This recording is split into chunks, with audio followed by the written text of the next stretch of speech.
There is a tried and true traditional belief amongst NBA scouts and front office executives that has been prevalent pretty much since the beginnings of the NBA, and that is that you need big men to win in the NBA, and you need quality big men. And the best way to build your team is around a dominant big man, whether it be a power forward or, in particular, a center. Now, you would think as the NBA game has changed and evolved and has become a much more guard dominated and perimeter dominated game, that NBA scouts and front office executives would learn their lessons and adapt their philosophies as a result. But when it comes to NBA free agency, they sure the hell don't. You see this all the time. These ridiculous contracts given out to centers for way too damn much over way too damn many years. I go back to the days of Jim McElvain getting like $35 million, or the ridiculousness of giving somebody like Michael Olowokandi, what was it, like 6 or 7 million a year. And these are, talking about back over a decade ago.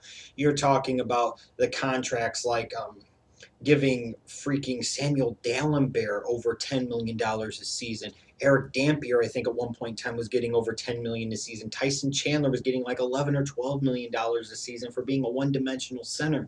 These contracts that these NBA general managers and front offices give out to these centers are completely ridiculous. Let's look at it this way. You're talking about an NBA salary cap that for next season is going to be about $63.2 million, give or take a couple hundred thousand. Why would you devote, 12, 14, $15 million of that precious cap space, which really isn't that much based off of the salary structure of today's NBA, to a middle of the road player or a solid center? Has the price, escalated to that level? It's completely ridiculous. And what's even more ridiculous is when I see these NBA general managers and front offices continue to dish out these huge contracts to these big men, and I say, for what? You don't need a big-time dominant center to win an NBA championship.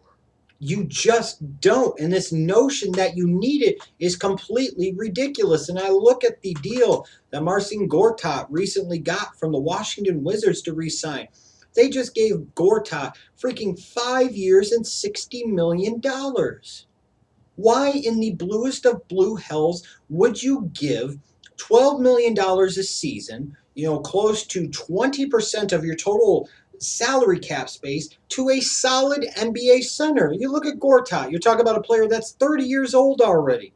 Last season, he averaged 13 points a game, 9.5 rebounds, 1.5 blocks a game. Again, a solid center, a solid player.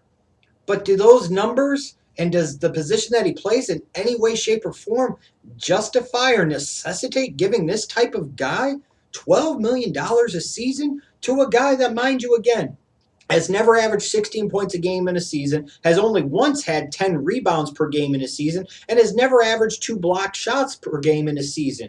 So you're talking about a player that's an okay rebounder, but not a great rebounder. He's not a real shot blocking threat. He's an adequate, mediocre shot blocking threat, and he's an okay offensive threat, but he's not a dominant low post player.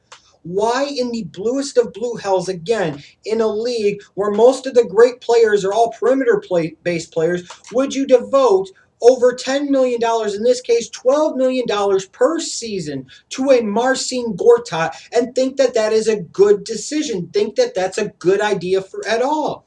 These are the type of dumb dick contracts that NBA franchises live to regret, and yet they consistently continue to hand out these bad, dumb dick contracts to big men. Get over it. You don't have to have a dominant big man or even a really good big man in order to win an NBA championship. Why, if you're the Wizards with a young roster with stars like Wall and Beal and a Porter that's going to hopefully develop and play better as time goes along, would you feel it is necessary to devote almost 20% of your salary cap space next season to a center that is going to average 13 points a game and 9 rebounds?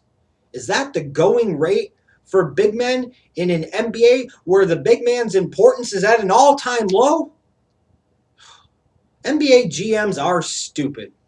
If you're going to sit there and dish out this type of money to a player, wouldn't you want to dish it out to maybe a perimeter player, or maybe spread it out amongst two or three role players down low, maybe a spot up stretch four, maybe a center that is a good rebounder and shot blocker, and that's it? Wouldn't that be a better and more effective use of your salary cap space, getting more bang for your buck than giving $12 million a season to a Marcin Gortat? Some NBA GMs just never learn. And it just goes to show you again that NBA GMs are stupid.